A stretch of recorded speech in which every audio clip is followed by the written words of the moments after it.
This is Keith D. Franks III from Cutlass Board Games, and last weekend I attended PAX Australia, one of our biggest conventions, and let's talk about that.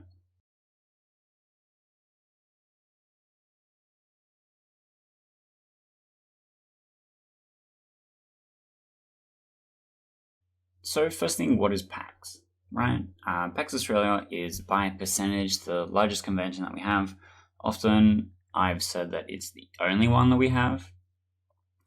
Historically, the giant convention center that they have it in has been 7/8 video games and 1/8 board game. And of that 1/8 of board games was a huge section that had stuff like pinball machines and arcade machines and stuff like that.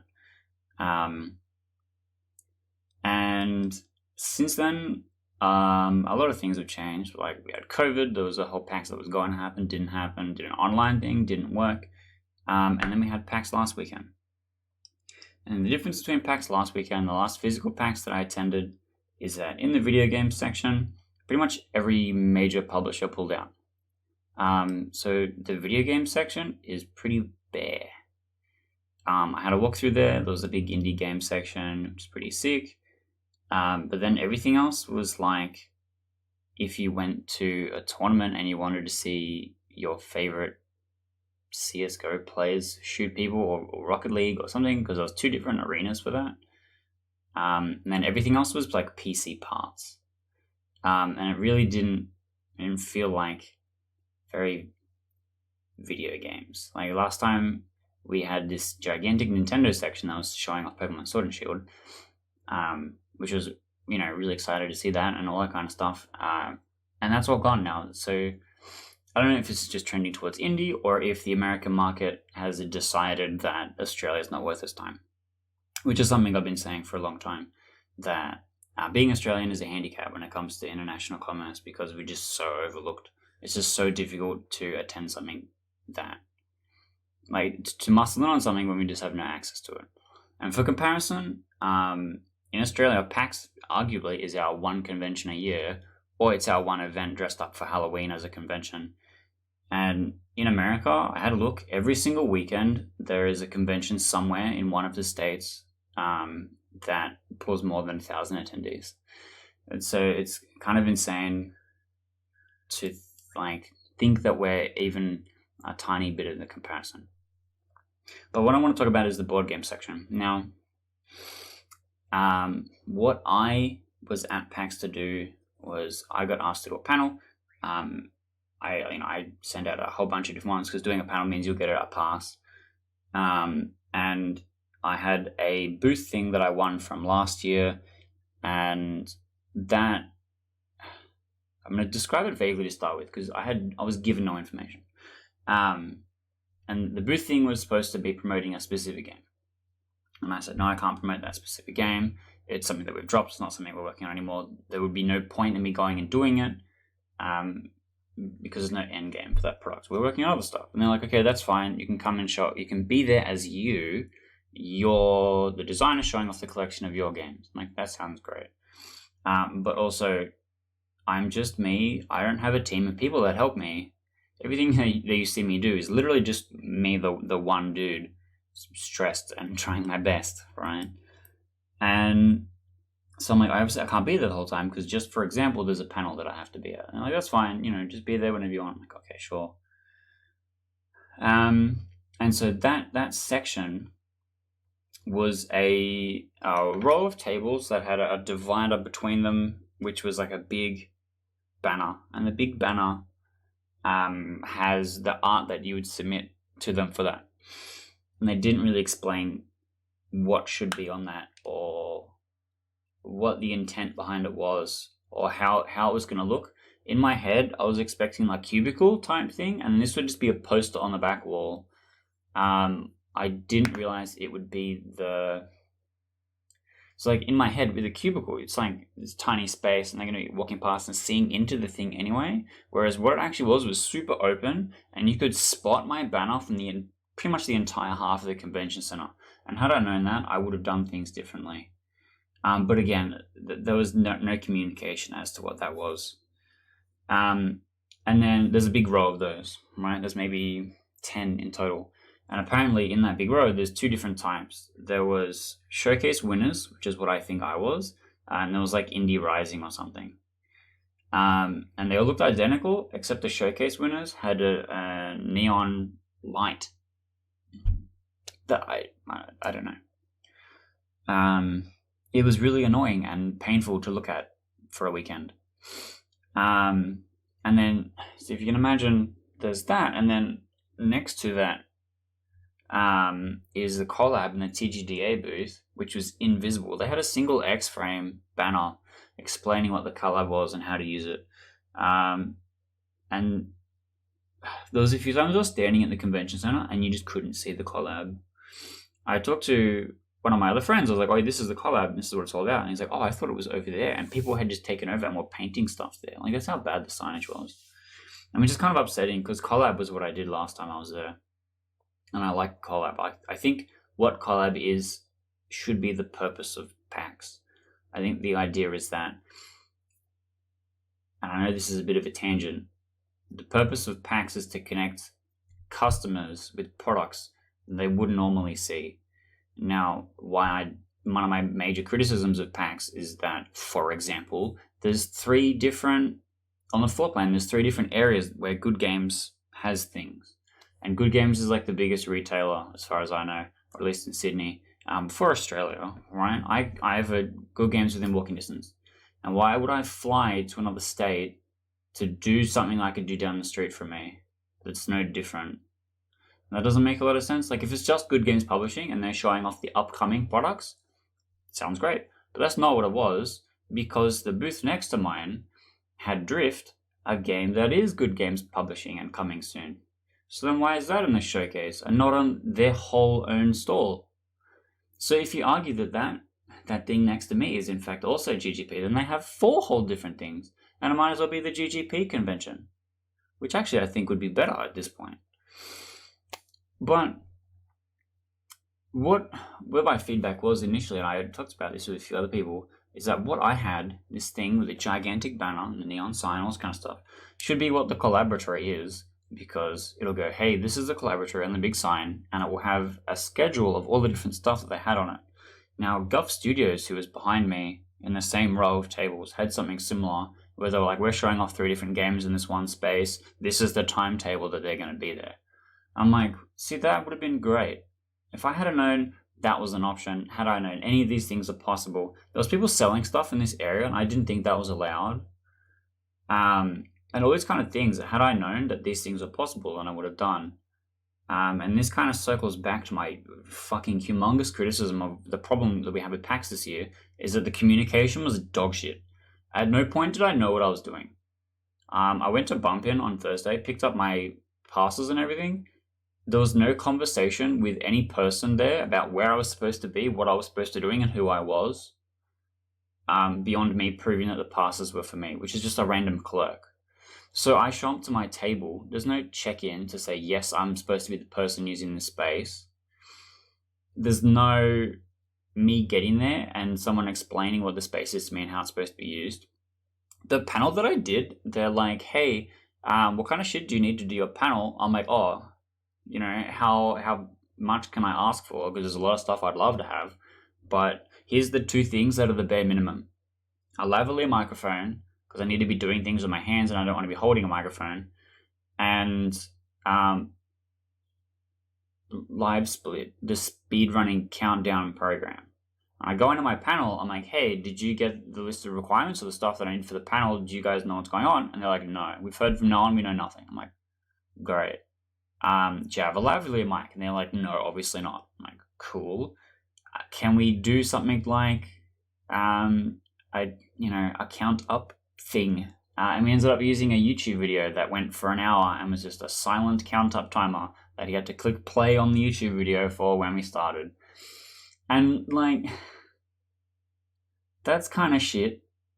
I'm already anxious about organizing my panel. I don't want to have to go there and on top of that have to organize everything that I thought was done weeks in advance on the minute before. I walked up to the theater that was supposed to be with half an hour in advance. got lost because the map said I was standing somewhere I wasn't standing. That's probably my fault. End up at the panel because I asked an enforcer, I'm like, hey, I'm trying to find this place. Where is it? And he's like, oh, I'm headed that way. And I walk with me. I'm like, oh, sick, because I'm the dickhead running the panel. And he's like, oh, great, I'll get you set up. You know. And then like I'm already super anxious. I don't know what the fuck I'm supposed to be doing. There's no one helping me run the thing.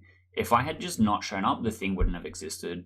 If I had not been really, really smart on my feet in the first 5 minutes of me being there, the panel wouldn't have been able to happen. We would have no tech. We'd have nothing going on.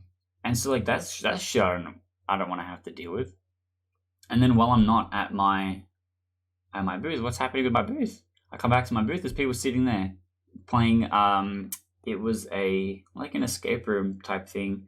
You get all these files and you're solving a murder mystery or something. I'm like, bro, what part of this giant thing literally has my name on it, reserved for me? Makes you think you can just sit here and do stuff. So like,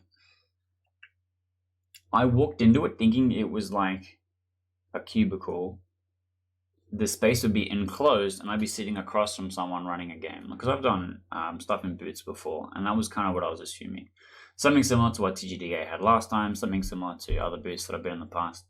And there was just no communication about what it was going to be. The image and diagrams and stuff that we had didn't have walls and stuff in it, and there was just no way to really know what was going on, which sucked.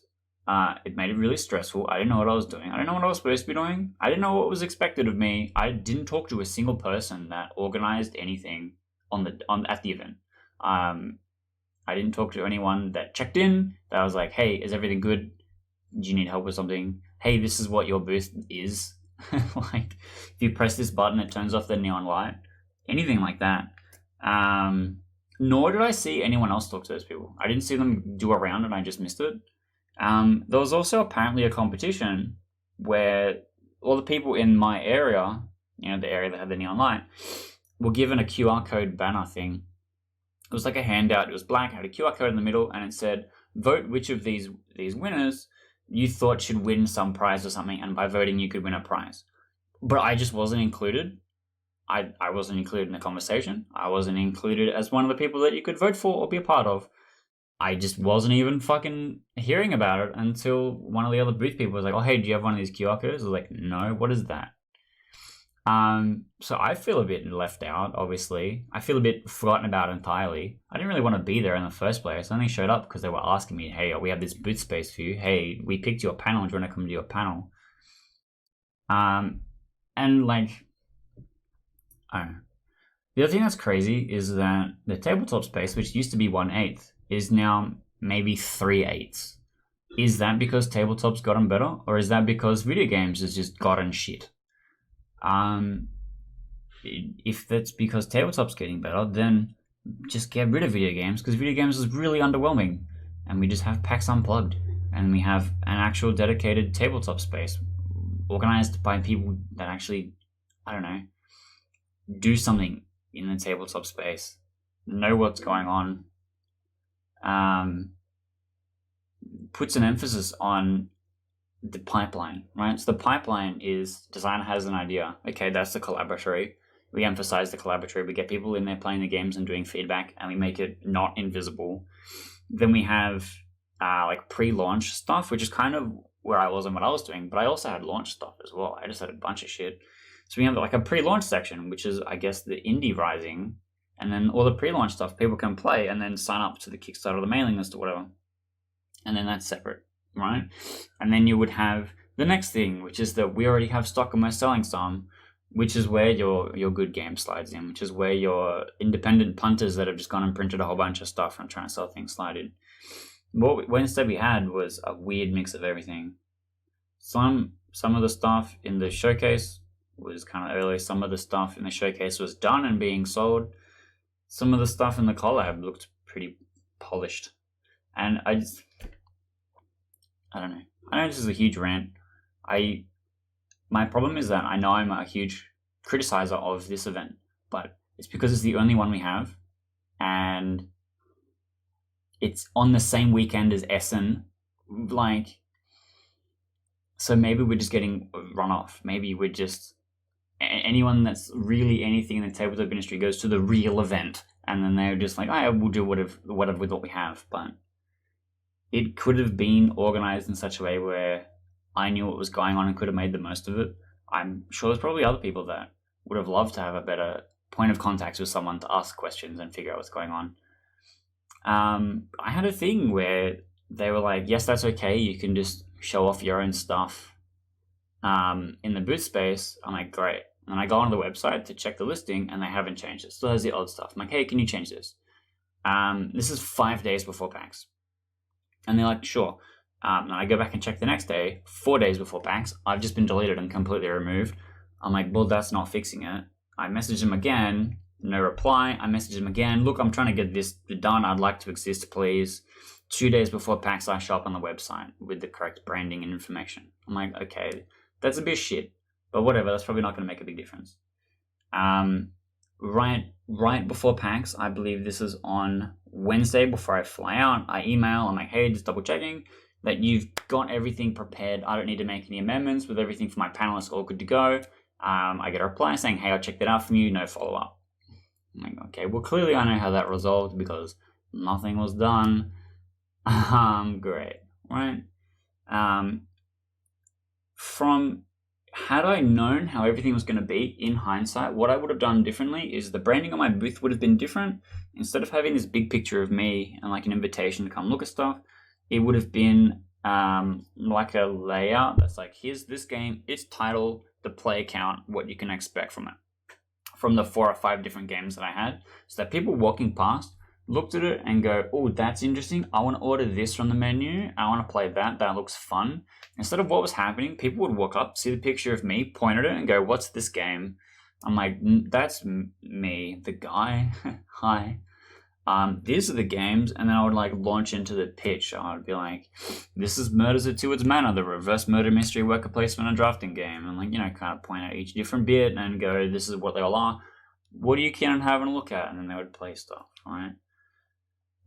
Also, it's kind of bonkers to me that they have people in their tabletop section teaching and playing games, but they don't offer to help you connect with people to help run your booth and run tabletop games.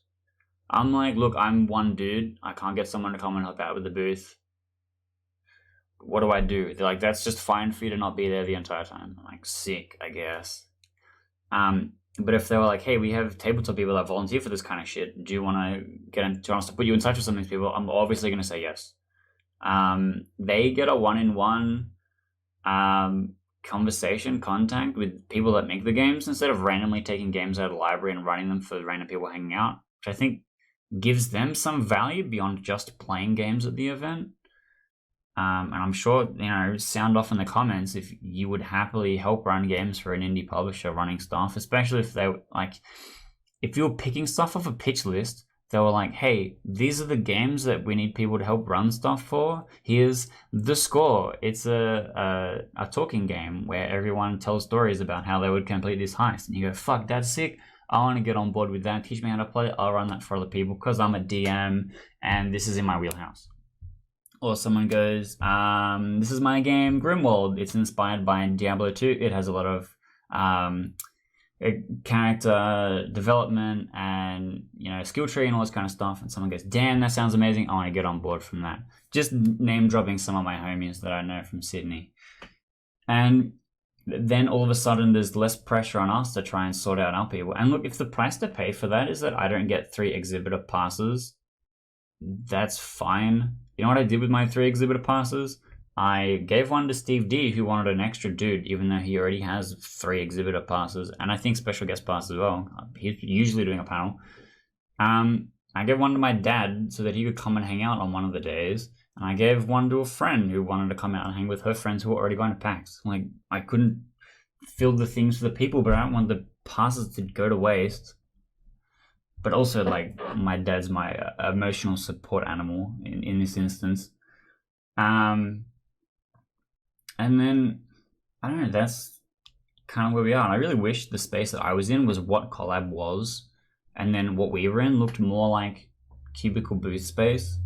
Because the cubicle booth space makes you feel more like you're closer to finished. Whereas because there was some guys there that were awesome. Obviously, everyone that I talked to along that road was sick as fuck. And if you're watching this video, you're a homie for real. But there was people like he had like a whole shop basically, like a stand. It had games all the way through. It had the square reader sitting out. There was a guy that it looked like he brought a whole lectern or chest, something like a tall boy. That had like a standard business cards, a bunch of demo products, and the square reader and all that kind of stuff. It looked like he just built a shop next to his stand. And I'm like, obviously, I'm traveling. I can't bring that much shit with me. But had I known these things were options, I had a store that was selling my stuff nearby that I was kind of directing people towards. But I can just bring a square reader and bring a bunch of stock instead of dumping the stock over there and then selling it where I am on the spot instead of worrying that they'll get, ADHD brain distracted walking the 5 minutes it takes to get to the store. But I don't know, man. That's kind of where it is. I've always had criticisms about these kind of events because I know it sounds really selfish. But like in reflection, I look at it and it's always like this didn't service me enough. Therefore, I think it's bad. And I know that's a shit opinion to have, but looking at some of it, I'm like, well, there's a lot of people that overlap with me, and it feels like PAX's identity towards what it's trying to make, it doesn't make any sense. Like, is this a trade show? Is this a retail convention? Is this an expo? What is happening here? Where do I fit into that? As an indie, should I be picking a particular product in its particular life cycle to be taking to this thing? If it's a retail convention, I would just pick a fucking completed product and bring a lot of it. If this is like an expo where I'm showing off all this new stuff that's in development and the customer's like, wow, that's sick, I want to get on board, then that's the kind of thing that I would bring with me. But it doesn't seem like I wants to do either of those things. Or like, it's like, well, we have to have a bunch of retail stores because that's where the money comes from. And then we just have space for indie stuff because what else do we show off with board games? We can't get Asmodee to come into the country and have a gigantic stand and t-shirt cannon into the crowd of people, and there's no there's no Rocket League tournament stadium equivalent in tabletop board games, really. Even if you have a look at all of the like world's best Catan footage, it's just like 4 idiots standing around a table in a random convention hall. It's like not even its own room. And maybe it should be those things, but it's not. I'd like it to be. I like the direction it's heading in. If we're taking percentage away from video games and tabletop's becoming better, then thank God. That would be great. Video games are awful for the most part. They release and eat all your money. The people you play against online are horrible to you nonstop. If I'm playing a video game with someone and say what you just did was very upsetting to me, they're having the best day of their life. If I'm playing Catan with someone and I say what you just did was very upsetting to me, they understand that they're at risk of something very poor happening because I'm sitting across the table from them. And I think that changes a lot about how board games and stuff are enjoyed. And maybe it should be like that, maybe it shouldn't be like that. I'm curious to hear about your opinion. I'm sure there's people that have a much kinder appraisal of the experience than I do. Most of what I enjoy from PAX is the people that run it. People that are running booths. Steve Deer's running a booth next to me, James Allen is running a booth next to me. Seeing all the boys and stuff coming and running stuff. There's so many big people that were just there as civilians this year, which is crazy. And then like DevCon, which is better than PAX, which just blows my fucking mind that the meetup of all the indie developers talking about shit is just better than the entire convention itself, which is crazy. I didn't even get to stay the whole day. I had to leave an hour early to make sure I actually got home at some point. But yeah, look, if you were a PAX Australia 2022 attendee, sound off, let me know. Tell me I'm wrong. I'd love to hear it, genuinely. If you were like, hey, fuck off, Keith, this one thing was actually really good, I want to know about it. Maybe I missed it. Maybe I was just overwhelmed trying to do my own shit that I didn't get to experience that, and I'll put on my list for next year. But I want to know about it, so let me know.